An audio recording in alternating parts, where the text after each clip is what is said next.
What's good, YouTube? Jay Lee here. Another Northwest podcast coming at you from beautiful Seattle, Washington. Just kidding.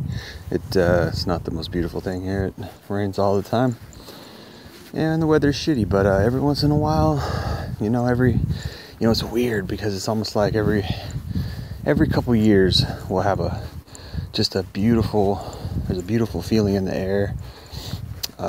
The air is clean and clear to some extent, I guess at night, depends on where you live. I used to live on a hill and it was a lot better, but up there, but now I'm down a little bit further down and it's a little different down here, but it gets real nice every couple springs. Like sometimes it's every other spring, sometimes it's like every third spring, but it gets real beautiful around spring and summer in Seattle. Of course, I guess it depends on your mood and depends on you, and you can really lose some years here. You can really get lost in the rain here. But anyway, I just wanted to make a little kind of a musing on a couple things. And first off, I just wanted to thank my listeners, people who actually listen to my content. Very few, I know. I've only got like 70 subscribers. I think I had like 6K subscribers on my last channel. I think I had a video that went viral, and so I got a whole bunch of subscribers all of a sudden. It was still kind of riding that MGTOW red pill wave. The very end there when it started to break and die down around 2016, 2017.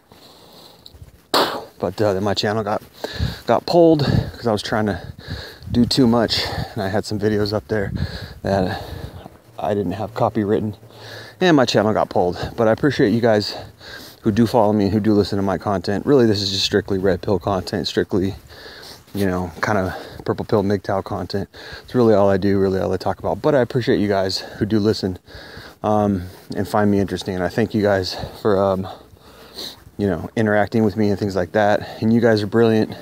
Everything I'm saying is probably you guys already know, or it's just stuff that just makes you guys more wise, and you guys are already wise, or else you wouldn't be listening to my content, because my content is red pill content, and anybody who's seeking the red pill, I believe, is seeking wisdom. So hats off to you. Appreciate that. Tonight, it's a real beautiful night. I got energy. Been feeling pretty good the last week or so, and just a real nice night. Like, we have these real warm nights. Well, I don't know if you call this warm, but it's just ideal. It's not too cold, not too warm, just a little teeny bit brisk, but not too bad. It gets nice here sometimes in Seattle at night, and we got these real light nights with the moon out, and it's real beautiful.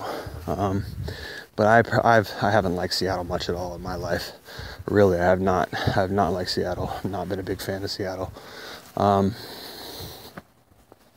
Mainly because of the liberals, mainly because of the feminists, mainly because I used to live in a Republican conservative area. I liked it.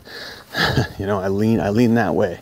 Not to say I totally accept that party over the left, because I think they both have good ideas, good tenets. But, when it comes down to it, I'm not with the liberal lefty vibe, the whole Democrat vibe. I think it's phony. I always have. And I really got, immersed into it when I moved here and to Seattle, and haven't really liked it much since. But anyway, enough about nonsense, or enough about, my personal life, but not to say that's nonsense. But what I want to talk about today is, what did I want to talk about? Oh yeah, I wanted to talk about how it is to be single, and how a guy can be single, how a guy can go through this life and be happily single, and what that takes, what that entails. I just want to touch on that briefly for about 5 minutes. Actually I only got a couple minutes left, but let me just touch on that briefly. So I do think it's possible. I think that, with the right nutrition, the right exercise program, the right mind state, if you can stay on your purpose, so to speak, at least, if you don't have a purpose that you're working towards, at least find something that you find passion in. So, find something that you find joy in. For me, tonight I was watching old movies. really like old movies. I like movies from the 40s, 50s, 60s. I like movies from the 70s, 80s, 90s. I like movies. I've always been a movie fan. So I go back and I watch these old movies. And I love the 40s and 60s and 50s. I love that time period because it was so simple and almost pure and beautiful before things got all capitalized and kind of corrupt. And modernized with the marketing of all these companies and all the greasy, it's just sort of this time period that's sort of almost kind of pure in that it's untouched almost. It's kind of an innocent time. Not to say everybody was innocent back then, but you get my drift. So that's my passion, that's something that I find passion in. That's something that I find makes me feel good, and whereas a woman would make me feel good, whereas a woman was supposed to be in that role, I got to substitute that for something. I got to substitute those good feelings with something. The good feelings that I'm supposed to have with a woman, I got to substitute that for something, right?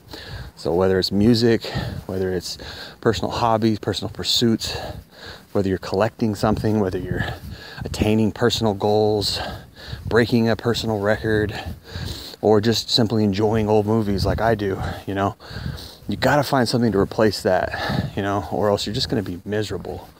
Of course, really nothing could replace that, or nothing should replace that in a sense. If we're being idealistic about it, nothing should replace that. You should have that happiness with somebody, and you should share life with somebody. That's what we're supposed to do. But everything is corrupt. We all know the red pill. We all know the details. It's all corrupt. So how can you? How could you? Right? If you can't, you can't, and you gotta find a way to maintain. You gotta find a way to go on, because we can't just be quitting life. We can't just be exiting out. I mean, in a sense, you can exit out, but we can't ever fully leave. We can't ever fully separate ourselves from society or separate ourselves from reality, so to speak. But we can sort of rearrange our reality. We can sort of maintain our own version of what reality is.